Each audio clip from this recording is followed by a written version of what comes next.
Meus irmãos, graça e paz, nessa tarde aqui eu vou fazer uma leitura, de três passagens bíblicas aqui, e eu creio até que eu tenha pouco a acrescentar, mas são muito interessantes e eu achei assim, vamos dizer, uma ligação entre as três, e é nisso que eu vou tentar desenvolver, ler esses três textos aqui e tentar desenvolver, um raciocínio em cima desses três textos, como eu vi essa ligação.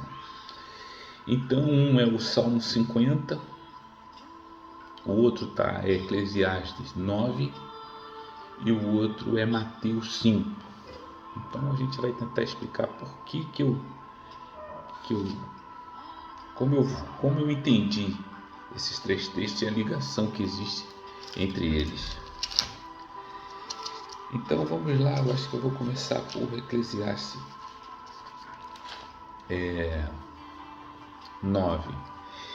E aqui a primeira coisa que me chama a atenção que essa parte que eu vou ler de Eclesiastes 9, ele é uma conclusão de uma reflexão.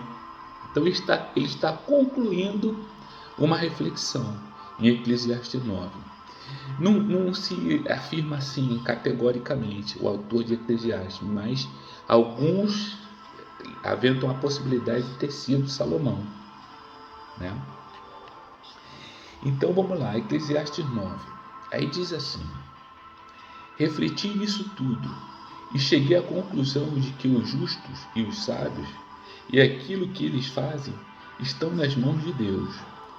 O que os espera, seja amor ou ódio, ninguém sabe. Todos partilham um destino comum, o justo e o ímpio, o bom e o mau, o puro e o impuro, o que oferece sacrifícios e o que não os oferece. Aqui a gente começa a entender que ele está falando da morte, O que acontece com o bom acontece com o pecador. O que acontece com quem faz juramentos acontece com quem tem de fazê-los. Este é o mal que há em tudo, o que acontece debaixo do sol. O destino de todos é o mesmo. O coração dos homens, além do mais, está cheio de maldade e de loucura durante toda a vida. E por fim, eles se juntarão aos mortos. Quem está entre os vivos tem esperança. Até um cachorro vivo é melhor do que um leão morto. Pois os vivos sabem que morrerão, mas os mortos nada sabem. Ou seja, ele valoriza muito a consciência, do ser humano, de saber, de ter esse domínio sobre a sua existência. Para eles não haverá mais recompensa, e já não se tem lembrança deles. Para eles, o amor, o ódio e a inveja há muito desapareceram. Nunca mais terão parte em nada do que acontece debaixo do sol. Portanto, vá, coma com prazer a sua comida e beba o seu vinho de coração alegre, pois Deus já se agradou do que você faz. Esteja sempre vestido com roupas de festa e unja sempre a sua cabeça com óleo. Desfrute a vida com a mulher a quem você ama todos os dias desta vida, sem sentido que Deus dá a você debaixo do sol. Todos os seus dias sem sentido, pois essa é a sua recompensa na vida, pelo seu árduo trabalho debaixo do sol. O que as suas mãos tiverem que fazer, que o façam com toda a sua força, pois na sepultura, para onde você vai, não há atividade, nem planejamento, não há conhecimento, nem sabedoria. Então esse é o primeiro texto, Eclesiastes 9. Então achei assim um texto muito libertador no sentido de dizer assim, a nossa limitação é tão grande que Deus não tem uma grande expectativa do ser humano. Ele salvou, ele mandou seu filho para o sacrifício, para nos redimir, mas ele não espera de nós grandes atitudes, Aqui ele diz, aqui fica bem claro, aqui em algumas partes do texto, quando ele diz assim, ó, quando ele diz aqui, ó, o coração dos homens, além do mais, está cheio de maldade e de loucura durante toda a vida, e por fim eles se juntarão aos mortos. Então ele diz que na verdade existe a diferença entre o homem bom e o mal, mas até o homem que é bom, ele tem maldade em seu coração, né? Então existe vamos dizer assim, pouca diferença entre o homem bom e o homem mau aos olhos de Deus. E ele fala algumas coisas aqui bem interessantes, né? Ele fala assim, ó, da diferença, né, de quem é bom e de quem é mau. E ele fala assim, é tudo o que acontece nessa vida, na nossa existência. E ele usa essa figura aqui assim, debaixo do sol, né?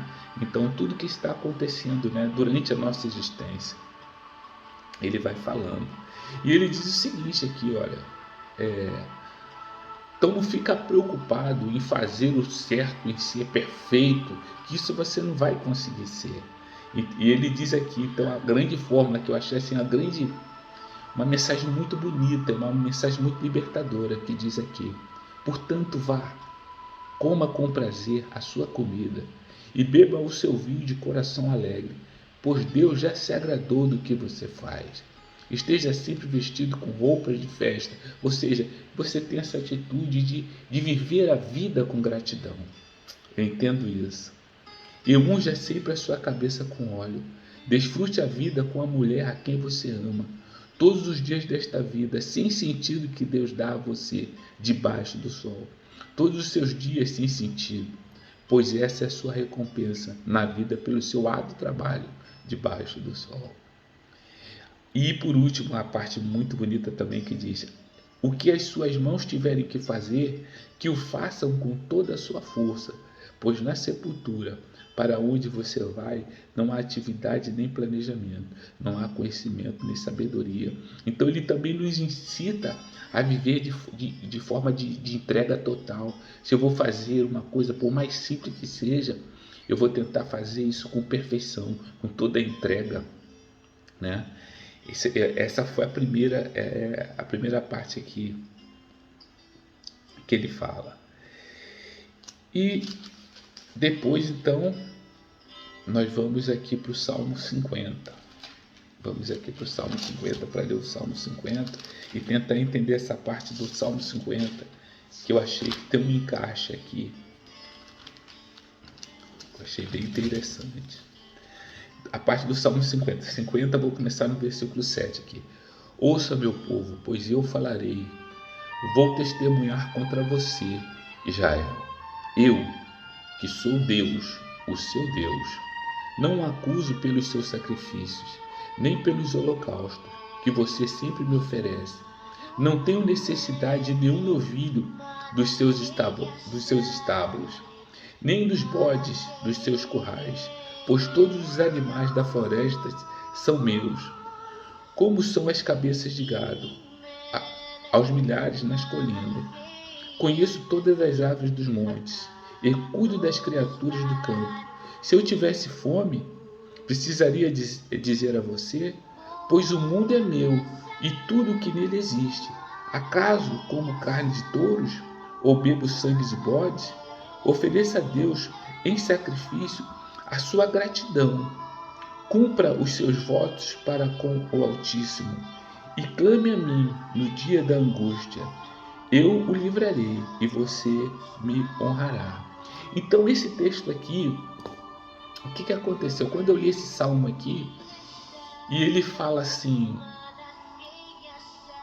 ouça meu povo, pois eu falarei, vou testemunhar contra você, Israel, eu que sou Deus, o seu Deus. Então o que eu entendi aqui? Que todo aquele rito que está lá, no início lá, que foi passado para Moisés e para Arão, Deus estava estabelecendo para ele, na verdade, um rito para desenvolver uma relação de respeito entre o homem e Deus. E passar para eles também, vamos dizer assim, uma consciência do que era o pecado, né? Que é vamos dizer assim, as más ações, ou são os atos que nos prejudicam, né? Prejudicam a nós mesmos e as nossas relações, as pessoas que estão à nossa volta. Então ele fez, então todo aquele rito do sacrifício e tal, era muito mais uma mensagem do que uma necessidade do próprio Deus, né? Porque alguém pode falar assim, mas peraí, Deus mandava sacrificar um carneiro e um novilho, ele tinha essa necessidade? Não, né? Aqui fica bem claro dizendo o seguinte, que ele não tem necessidade de nada disso.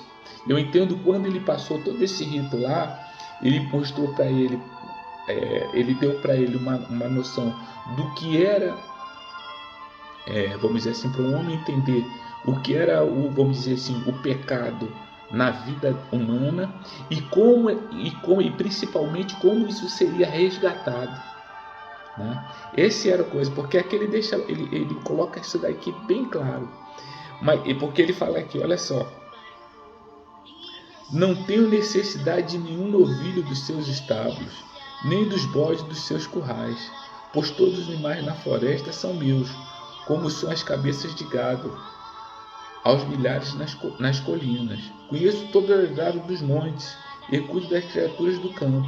Se eu tivesse fome, precisaria dizer a você? Então, na verdade, tudo aquilo lá, né, quando se fazia e se ofertava a Deus e se queimava carne e tal, era só para o homem entender e desenvolver um relacionamento, uma linguagem, entendeu? Adaptada à limitação do homem da época. Eu entendi dessa forma. Mas o mais importante aqui, que deixa no final, é no 14, que diz assim: ofereça a Deus em sacrifício a sua gratidão. Então, novamente, ele fala, olha, seja grato, ofereça a Deus em sacrifício a sua gratidão. Cumpra os seus votos para com o Altíssimo e clame a mim no dia da angústia. Eu o livrarei e você me honrará. Então, isso é o importante do nosso relacionamento com Deus. Nós sermos gratos, né? E se nós fizermos algum voto, por exemplo, existem algumas mulheres, a minha mãe fez isso, ela fez um voto de não cortar mais o cabelo até o final da vida dela, né? E algumas pessoas fazem outros votos. Então ele disse, se você fizer um voto, então você cumpra o voto, né? E clame a mim no dia da angústia. Então, que você estiver angustiado, é essa relação que Deus quer ter com a gente. Ele está aqui resumindo aqui, ó. Seja grato, cumpra os seus votos, clame a mim no dia de angústia, eu o livrarei e você me honrará. Tá? Então eu achei também isso daqui assim muito libertador, muito claro, né? A relação que Deus quer com a gente. E por último a gente vai lá agora em no Mateus 5, para a gente fechar. Mateus 5, que é uma parte assim que eu achei também, diz assim: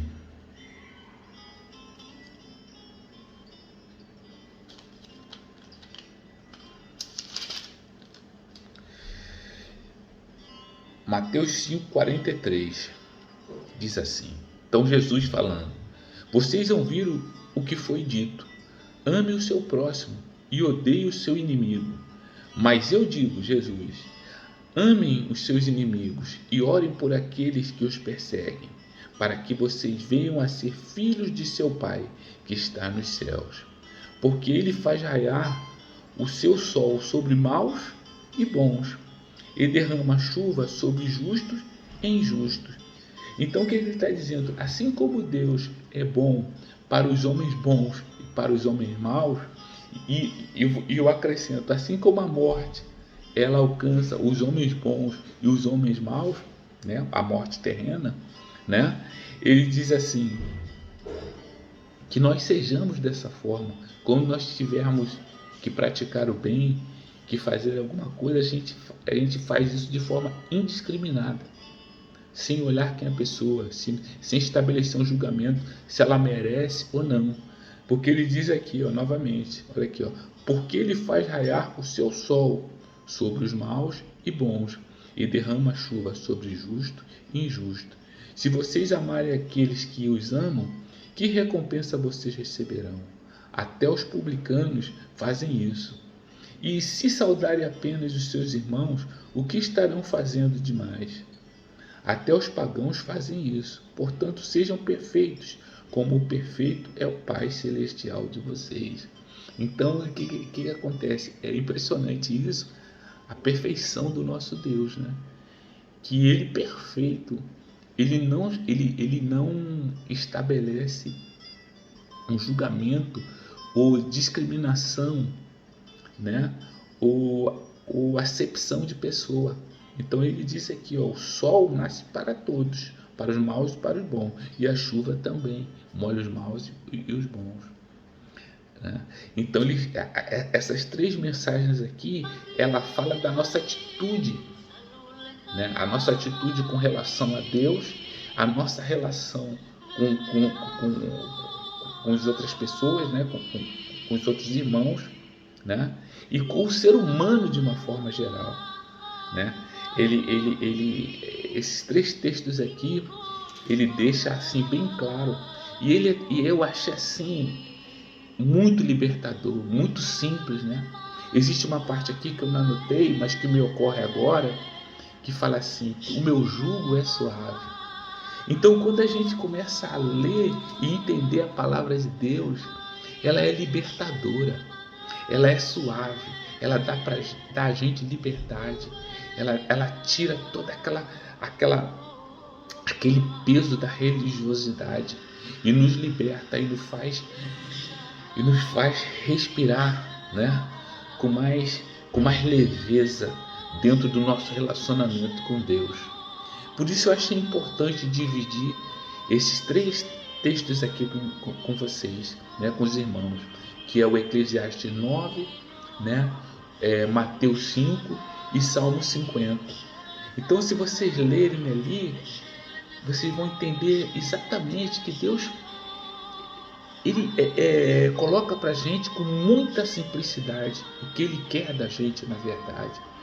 Ele não está nos desafiando a coisas impossíveis. Nós precisamos reconhecer que Ele é Deus. Nós precisamos ser gratos pela nossa vida, né? E vivemos da melhor forma possível nessa vida. Porque quando nós somos alegres e quando nós vivemos com alegria, certo? Quando nós vivemos com alegria, nós estamos também sendo gratos a Deus. Porque se eu levantar todo dia choroso, triste, cabisbaixo, né? O dom da vida para mim não é um presente.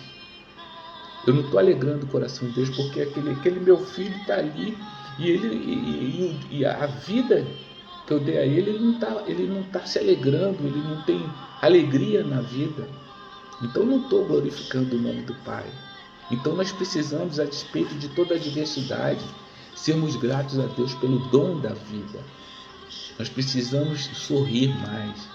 Nós precisamos realmente almejar a felicidade, porque nós estamos aqui para sermos felizes, para sorrir, para nos alegrar, né? E ser como Deus é com relação à humanidade, né? Querer o bem de todos, sem fazer juízo das pessoas. Não, eu quero o bem de todos. E se eu posso beneficiar, eu vou beneficiar a todos. Porque o meu Pai age assim. E se eu agir assim, um dia eu terei o mérito de ser chamado de filho. Porque eu agi como meu Pai. Amém? Então é isso que eu queria dividir com vocês. Eu achei lindo, maravilhoso isso aqui. Libertador, de uma leveza, de um carinho, de um amor de Deus, né? E por último, eu estava hoje aqui deitado na minha cama e eu, assim, né, a gente glorifica a Deus, né? A gente fala aleluia, glória a Deus, e a gente fala toda vez, todo dia, e às vezes pode ser que um dia assim saia até quase que mecanicamente, né? Mas assim, o glorificar, né, é abrir a boca e dizer: Deus, como tu és maravilhoso, como tu és suave, como tu és benigno, como tu tem carinho e zelo pelas nossas vidas. como o Senhor trata a gente, como o Senhor tem tanta compaixão e tanta perfeição e tanto zelo com as nossas vidas. E o Senhor não cobra nada da gente. Pelo contrário, Ele só quer que nós sejamos imitadores dele. Imitadores dele, imitadores do Filho dele, que veio aqui e humano para dizer, é possível sim. Jesus, ele veio aqui como humano para poder mostrar para a gente assim, é possível. Mesmo sendo humano, mesmo nas limitações da carne, vocês conseguem praticar aquilo que o Pai quer, aquilo que agrada o coração do Pai. Amém? Graça e paz, meus irmãos. Eu espero realmente ter passado e dividido algo que vocês se alegrem. Amém?